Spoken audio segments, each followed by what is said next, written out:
들판에는 황금 물결이 일렁이고 겨울과 갈대가 춤을 추네요. 드디어 가을이 오고 있네요. 여기는 상주 FM 93.9MHz 남산지기 장명하가 진행하는 사람 사는 이야기, 조항조의 슬픈 우연으로 문을 열겠습니다.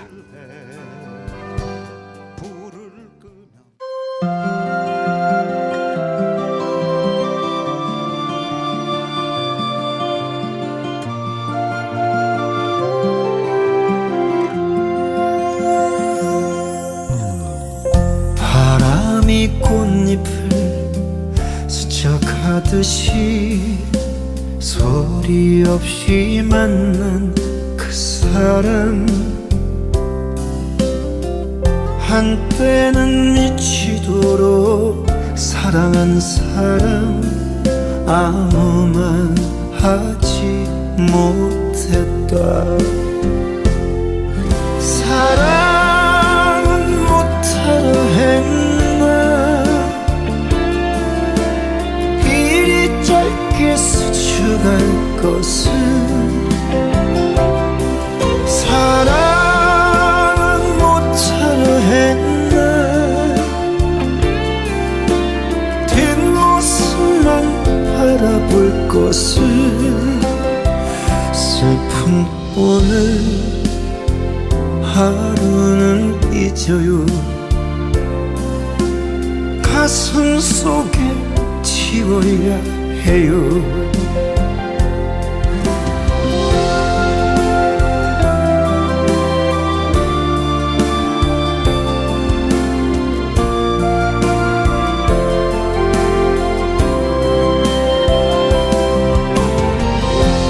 세상에서 가장 슬펐던 우연인 것은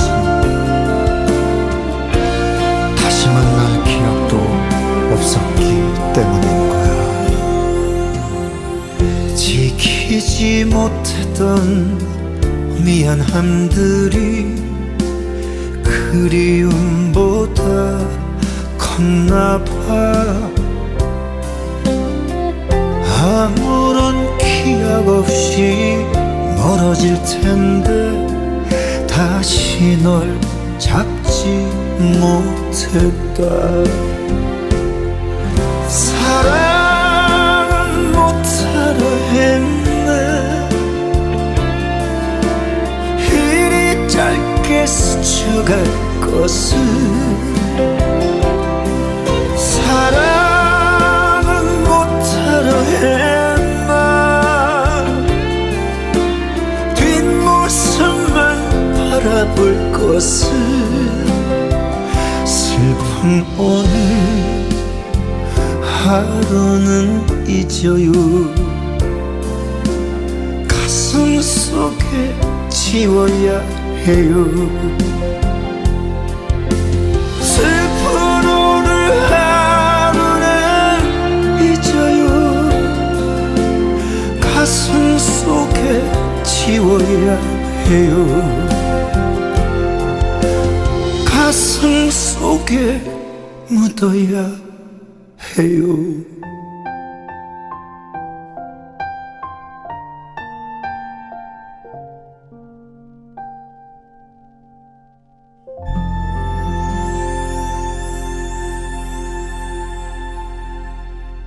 오늘은 그리스 3대 비극에 대해 이야기해 보려고 합니다. 인생은 희극일까요? 비극일까요? 서양 문명의 두 사상적 강줄기는 헤브라이즘과 헬레니즘인데요. 헤브라이즘이 신중심적 사고라면 헬레니즘은 인간중심적 사고라고 할 수 있겠습니다. 그러니 당연히 인간에 대한 이해도 달라질 수밖에 없겠죠. 인간이 완벽한 존재가 아니라는 것은 두 사상의 공통점이지만 인간 이해 방식은 완전히 다르죠. 헤브라이즘은 인간은 죄성을 가진 나약한 존재이지만 절대적 진리인 신을 믿으면 어느 정도 선함을 추구할 수 있다고 보는데 반해 그리스인들은 불완전한 인간들이기 때문에 자신을 끊임없이 성찰하고 경계함으로써 어느 정도 선을 추구할 수 있다고 보았죠.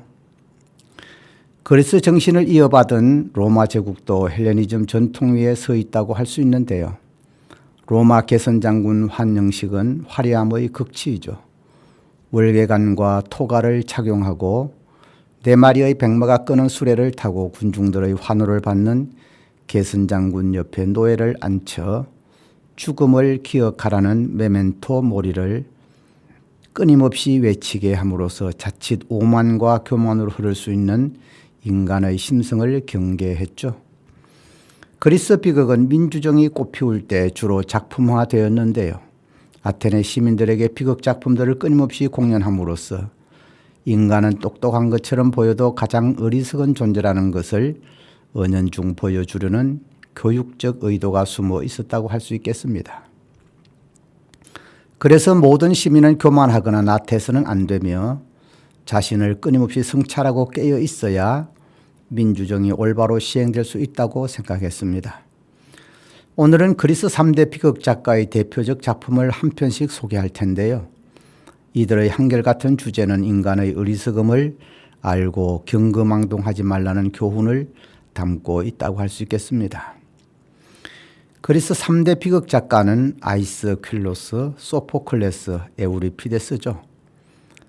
기원전 525년에서 456년까지 생존했던 아이스퀼로스는 고대 그리스의 대표적 비극 작가였는데요. 비극 예술의 창조의 기본적인 형태를 부여한 80여 편의 작품을 만들었으나 현존하는 것으로는 7편의 작품과 다수의 단편 등이 전해지고 있습니다.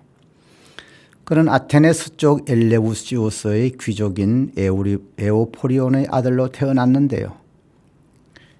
페르시아 전쟁에서 마라톤 전투와 살라미스 해전에 참가한 것으로 알려져 있죠. 약 90편의 비극을 쓴 것으로 전해지나 현존하는 비극은 학교의 교재로 사용되었던 7편뿐이라고 하네요. 아이스퀼로스는 24세의 나이로 비극 경연 대회에 처음으로 참가했지만 입상하지 못하다가 나이 40세가 되어서야 첫 입상을 했죠. 그는 평생 13회 우승하였으며 아테네를 떠나 시칠리아의 겔라에서 살다가 70세로 세상을 떠났습니다. 아이스퀼로스는 그리스 비극 3대 작가 중 가장 앞선 사람인데요. 그리스 비극이라 부르는 저작들의 기초적인 틀을 다진 인물이기에 그리스 비극의 아버지라고 불린답니다. 아이스퀼로스는 소포클레스의 스승이었으며 소포클레스가 경연대회에서 첫 우승을 차지했을 때의 희생양이기도 했습니다. 대표작은 오레스테스 3부작 아가멤논인데요. 아가멤논이 트로이 전쟁을 마치고 돌아와 아내 클리타임네스트라에게 암살당하자 아들 오레스테스가 부친의 복수를 위해 모친을 살해한 신화를 모티브로 했죠.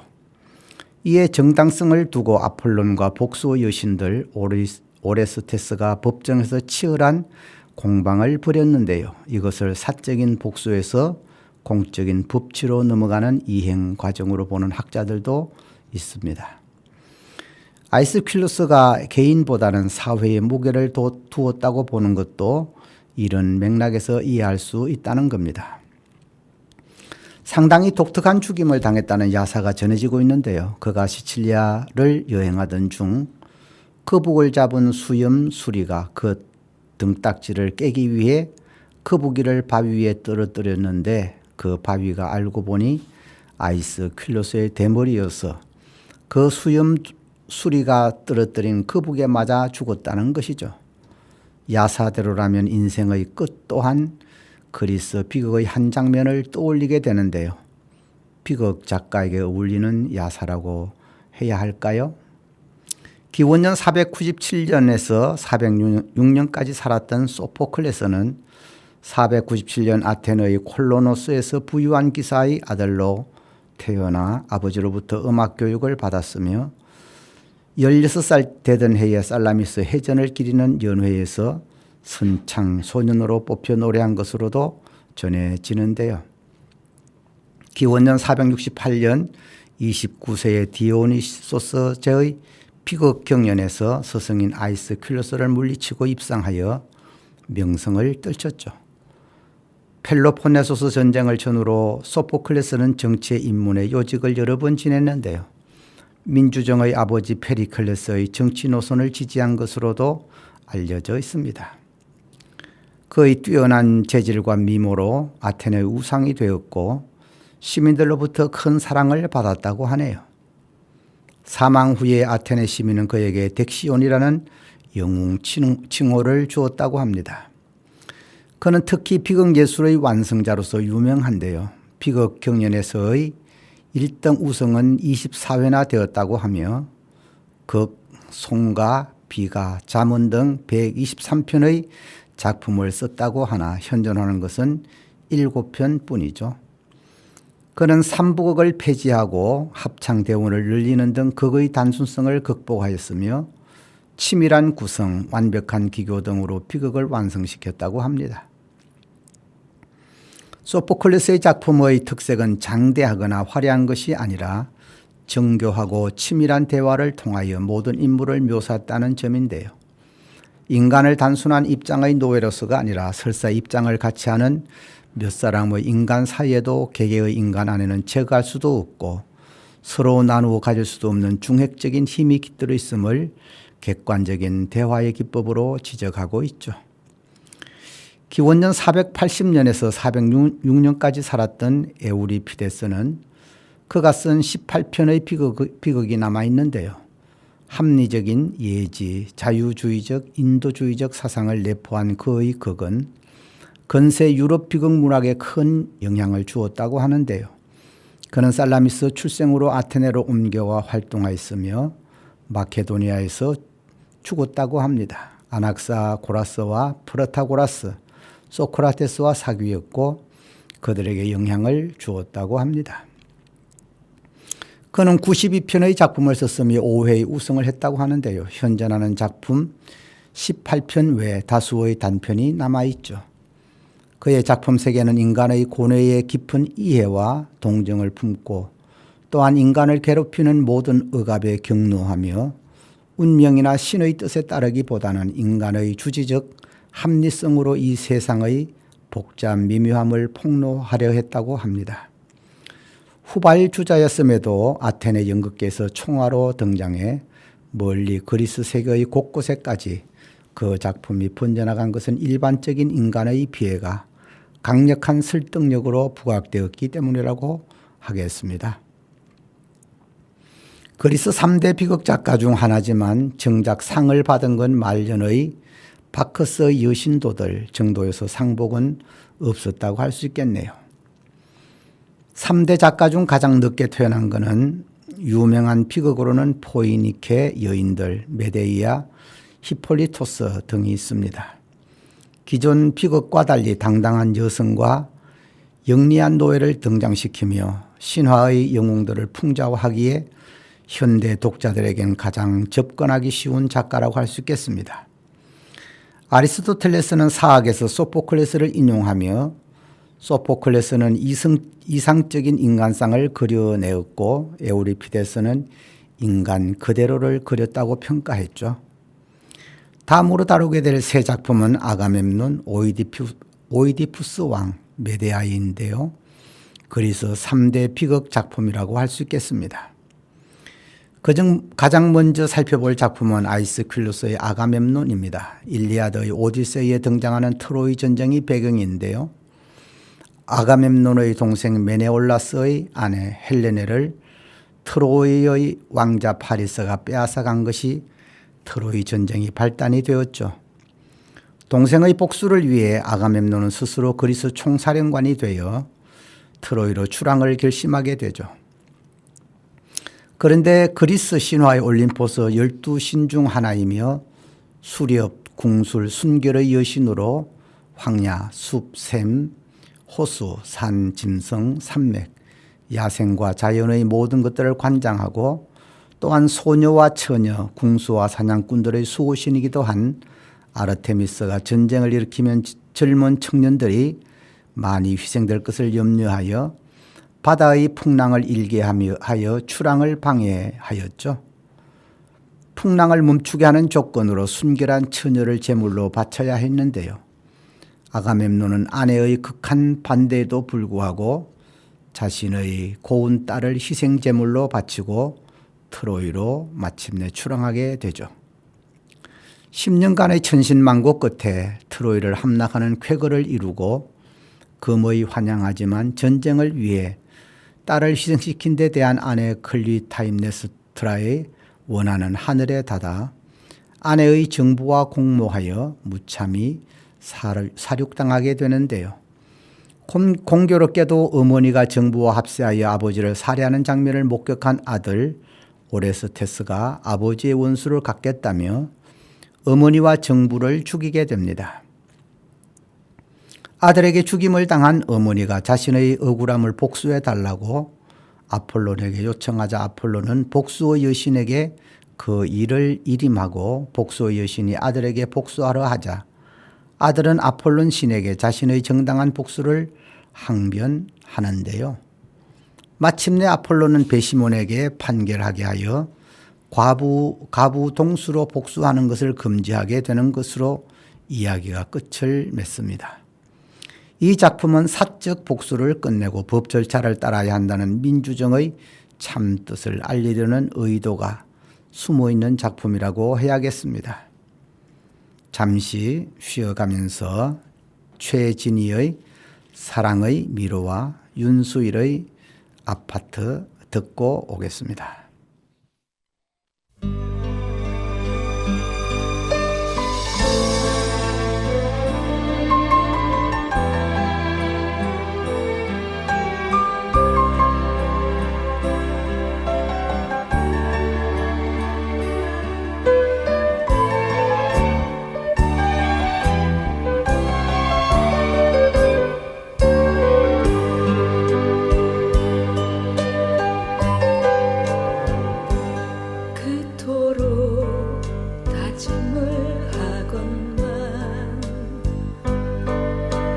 사랑은 할 수 없어요.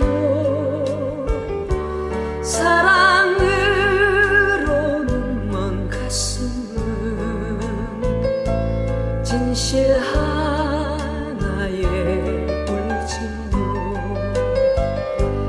그대 작은 가슴에 심어준 사랑이야 상처를 주지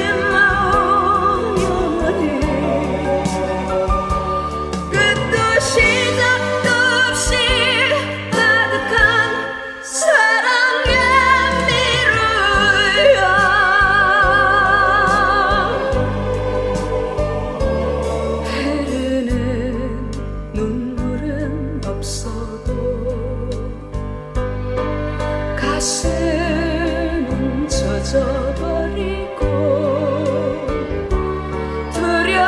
두려움에 떨리는 것은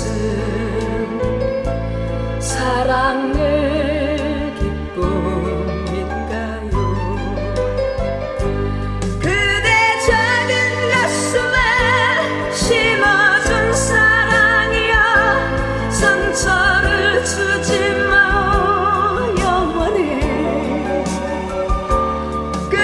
시작도 없이 아득한 사랑의 미루야.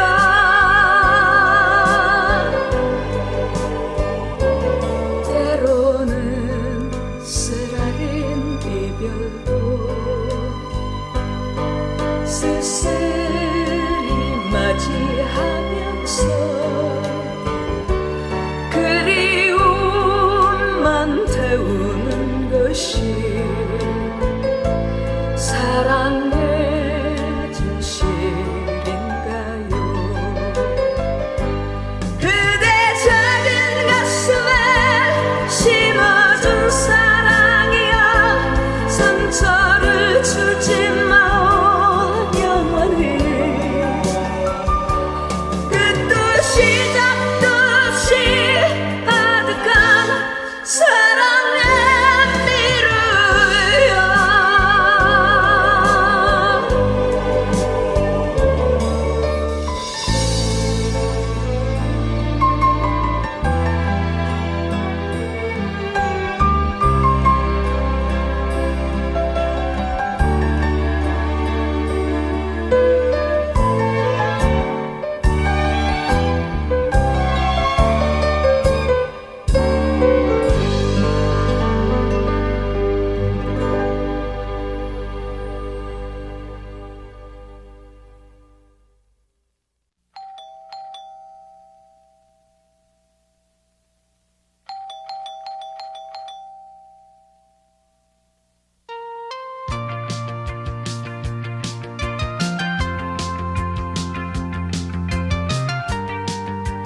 두 번째 작품은 소포클레스의 오이디푸스 왕이라는 작품인데요. 혹시 웨디푸스 콤플렉스라는 말을 들어본 적 있나요? 그래요. 바로 그 오이디푸스에 대한 이야기죠. 그리스 3대 비극 작가인 소포클레스의 대표작으로 그리스 비극의 최고 걸작으로 꼽히죠. 연극은 테베의 사제들이 오이디푸스에게 테베에 퍼진 역병을 해결해 달라고 호소하는 장면으로 시작하는데요. 오이디푸스는 아폴론의 신탁을 받기 위해 신복 크레온을 보낸 상태였고 이내 크레온이 신탁을 받고 돌아오죠. 신탁은 라이오스의 살인자를 도시에서 추방하거나 살해함으로써 도시를 정화하라는 내용이었고 이에 오이디푸스는 선왕의 살인자에게 복수하겠노라고 청중 앞에서 맹세하는데요. 이후 오이디푸스는 예언자인 테이레시아스를 오게 되고 예언자인 테이레시아스는 자신이 사실을 말할 시에 벌어질 참극을 알기에 궁전에 들어서면서부터 한탄을 내뱉죠. 뭔가를 아는 듯 하면서도 굳이 말하지 않고 말을 돌리는 테이레시아스의 모습에 대해 오이디푸스는 그를 질책하게 되는데요. 결국 테이레시아스는 오이디푸스가 찾는 살인자가 곧 오이디푸스 자신이란 사실을 폭로하죠.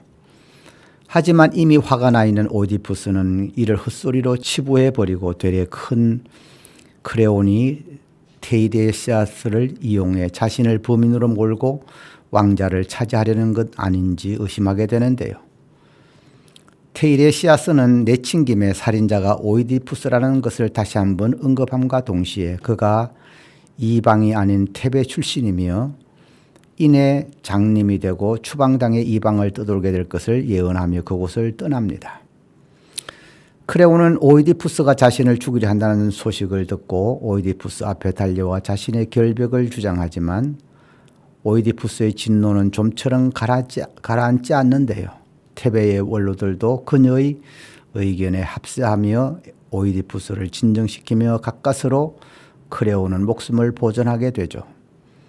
이오카스테는 테베의 왕비로서 남편 라이오스와 마찬가지로 테베의 적통으로 오이디푸스를 낳았지만 오이디푸스가 아버지를 죽이고 어머니와 결혼할 것이라는 신탁자의 말을 듣고 아이를 낳자마자 하인에게 죽일 것을 명령하는데요. 명을 받은 하인이 왕자를 차마 죽이지 못하고 국경 근처에 버리게 되죠. 마침 양치기가 발견하여 양자로 삼아 기르게 되었는데요. 장성하여 늠름한 청년이 된 오이디푸스는 테베로 돌아오게 되죠. 테베로 들어가는 길목에는 스핑크스라는 괴물이 있어 스핑크스가 내는 수수께끼를 맞추지 못하면 잡아먹히는 무서운 괴물이었죠. 오이디푸스가 테베로 들어가려 하자 스핑크스가 수수께끼를 냈죠. 아침에는 4발로, 점심때는 2발로, 저녁에는 3발로 다니는 짐승이 무엇이냐라는 것이었는데요. 지혜로운 오이디푸스는 사람이라고 정답을 맞추어 그곳을 통과해서 테베로 들어오던 중에 자기를 가로막는 늙은이를 죽였는데요. 그가 바로 자신의 친아버지이자 테베의 왕이었죠. 물론 오이디푸스가 알고 저지른 일은 아니었죠. 테베의 왕이 없던 차에 시민들은 스핑크스를 없앤 그의 영웅적 행동을 높이사 오이디푸스는 왕위에 오르게 되고 왕의 미망인이었던 자기의 친어머니와 결혼하게 되죠. 서로의 정체를 모른 채 결혼하여 플리네이게스, 에테오클레스, 안티고네, 이스멘의 4남매를 낳게 되는데요. 그런데 그 자식넷 모두가 비참하게 죽게 되죠. 플리네게이스와 에테오클레스는 테베의 왕위를 두고 싸우다가 번갈아 가면서 왕의 자리를 나누기로 약속했으나 에테오클레스가 약속을 지키지 않아 플리네이케스는 적국으로 망명한 후 군사를 일으켜 테베로 쳐들어오는 일이 발생하였는데 결국 그 전투에서 둘은 다 죽고 말죠. 안티고네는 반역자가 된 오빠 플리네이케스의 시신을 묻어주다가 크레온에게 유폐되어 자살되었으며 이스멘에도 자살하게 되죠. 그 후 태배의 원인 모를 역병이 돌자 오이디푸스는 그 원인을 신탁자에게 물어보게 되고 신탁자는 부도덕한 자가 있어 이런 역병이 돌게 되었다고 알려줍니다.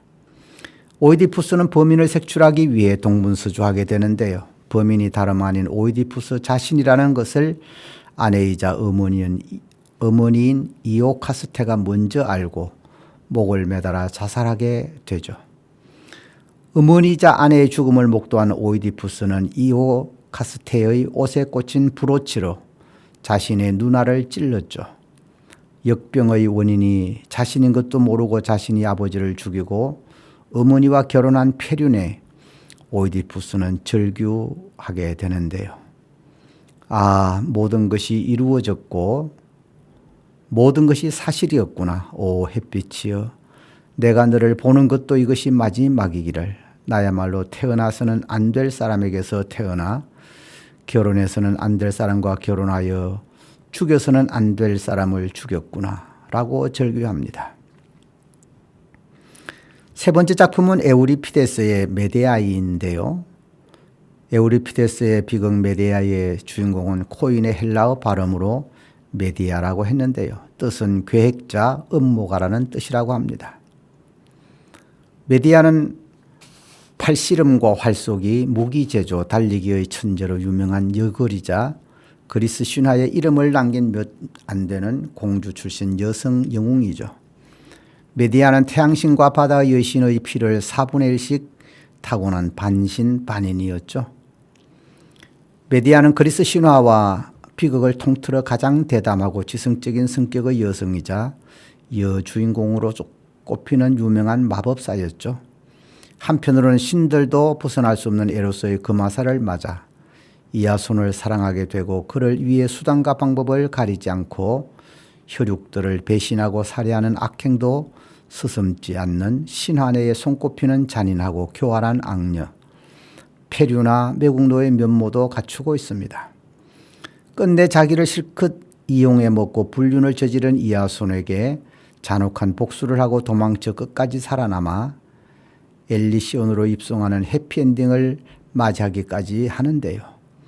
이 때문에 오늘날까지 평가가 극단적으로 갈리고 있는 복합적인 신화적 인물 중 한 명으로 꼽히고 있답니다. 행적이 그야말로 악독하고 끔찍하여 잔인무도한 대마녀라는 이미지가 있지만 동시에 이도 결국 헤라와 아포로디테, 에로스를 비롯한 신들의 농간으로 벌어진 일이었고 최후의 겉도로 헌신했던 이아손에게 이용만 당하다 배신당한 비극적인 여인이기도 한데요. 메디아에게 당한 다른 피해자는 몰라도 이아손만은 메디아에게 단물을 다 빨아먹고 구토사구팽한 격이다 보니 메디아에게 변명의 여지가 없는 인물이라고 해야겠죠. 메디아는 이아손의 호감을 사기 위해 시아버지 아이손을 40년 전 흑발을 갖춘 건장한 청년으로 회춘시키는 어마어마한 저력을 보여주기까지 했다고 하는데요. 회춘약의 효과는 매우 뛰어나서 이 광경을 하늘에서 지켜보던 디오니소스조차도 늙은이마저 젊은이로 되돌려 버리는 메디아의 마술에 감탄했으며 직접 강림해서 할머니가 된 인간 유모들에게 줄 목서의 약을 만들 것을 의뢰하기도 했다고 하네요. 메데이아가 디오니소스 목서의 회춘의 약을 만들어주자 직접 가져가서 유모들에게 대접했더니 순식간에 젊어졌다고 하는데요. 반신반인이면서도 올림포스 12신들 같은 신 중에서도 가장 으뜸가는 권력과 지위를 누리는 상위 신들도 인정할 만큼 굉장한 마법사라는 방정이겠죠.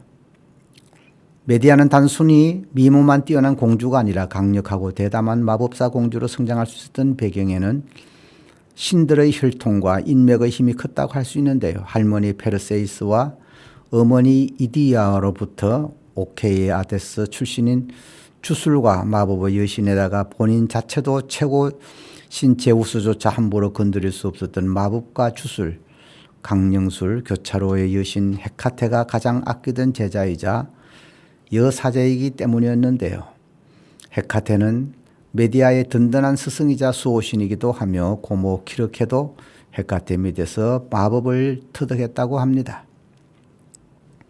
에로스가 아포로디테의 사주를 받아 메디아에게 금화살을 쐈는데 처음 본 상대를 미친 듯이 사랑하게 만드는 금화살을 맞은 메디아는 이아손을 보고 열렬한 사랑에 빠지게 되는데요. 그러나 이 이아손은 메디아를 철저히 이용하고 버리게 되죠. 헤라와 아포로디테의 뜻대로 이아손에게 반하고 그를 전력으로 돕기로 마음먹은 메데이아는 사실상 광기에 가까운 이아손을 향한 사랑을 대가로 고뇌 끝에 고국과 아버지를 배신하고 나라의 가장 중요한 국보까지 팔아넘긴 매국노 페륜녀가 되어버렸죠. 이 대목에서 삼국사기가 전하는 고구려 왕자 호동을 사랑해서 자명고를 찢어 자신의 나라를 망하게 한 낙랑공주가 생각나네요. 이 이야기 역시 비극적인데요. 고구려 3대 대무신왕의 왕자 호동이 옥저로 놀러 갔을 때 낙랑왕 체리가 그를 보고 사위로 삼았죠. 그 후 호동이 귀국하여 공주에게 몰래 사람을 보내 전하기를 만약 병기고에 들어가 고각을 부수어 버린다면 예를 갖추어 맞아들이겠지만 그럴 수 없다면 혼인을 그만두겠다고 하였죠. 전부터 낙랑국에서는 적병이 쳐들어오면 저절로 울리는 자명고라는 북이 있기 때문에 이를 부수게 했던 것이죠. 공주는 칼을 가지고 병기고에 들어가 자명고를 찢어버린 후 이를 호동에게 알렸는데요. 그러자 호동은 왕에게 권하여 낙랑을 습격하였고 낙랑왕은 적병이 성알에 이른 후에야 자명고가 찢어진 것을 알고는 딸을 죽이고 항복했다고 합니다. 사랑을 이용하여 여자를 이용한 비겁한 호동이 이아손을 닮지 않았나요? 사랑을 배신한 호동 역시 최후가 비극적이었는데요. 대무신왕의 차비는 얼굴이 아름다운 왕이 매우 사랑하였는데요. 호동이 바로 차비의 소생이었죠. 원비는 왕이 적통을 벌이고 호동을 태자로 삼을까 염려하여 왕에게 호동이 자신을 예로서 대접하지 않으니 음행을 하려는 것 같다고 거짓으로 일러 바쳤죠. 호동은 억울한 사정을 해명하지 않은 채 칼에 엎어져 자살하고 말았는데요. 사랑의 배신자들이 맞이한 비극적 종말이 비슷한 것 같군요. 오늘은 그리스 3대 비극 작가와 3대 비극을 이야기해 보았는데요. 좀 난해하고 어려웠죠.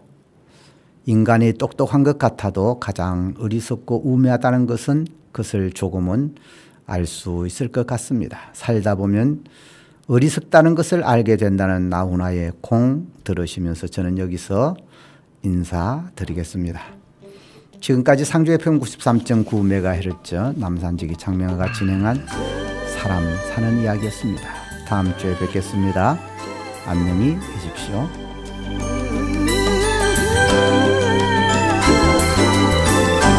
살다 보면 알게 돼 일러주지 않아도 너나 나나 모두 다 어리석다는 것을 살다 보면 알게 돼 알면 웃음이 나지 우리 모두 얼마나 바보처럼 사는지 잠시 왔다 가는 인생 잠시 머물다 갈 세상 100년도 힘든 것을 천년을 살겠잖아 살다 보면 알게 돼 버린다는 의미를 내가 가진 것들이 모두 부질 없다는 것을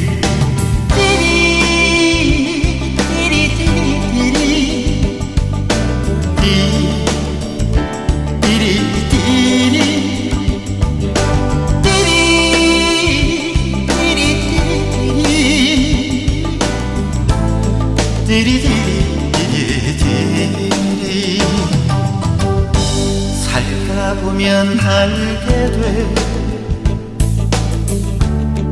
알고 싶지 않아도 너나 나나 모두 다 미련하다는 것을 살다 보면 알게 돼 알면 이미 늦어도 그런 대로 살만한 세상이라는 것을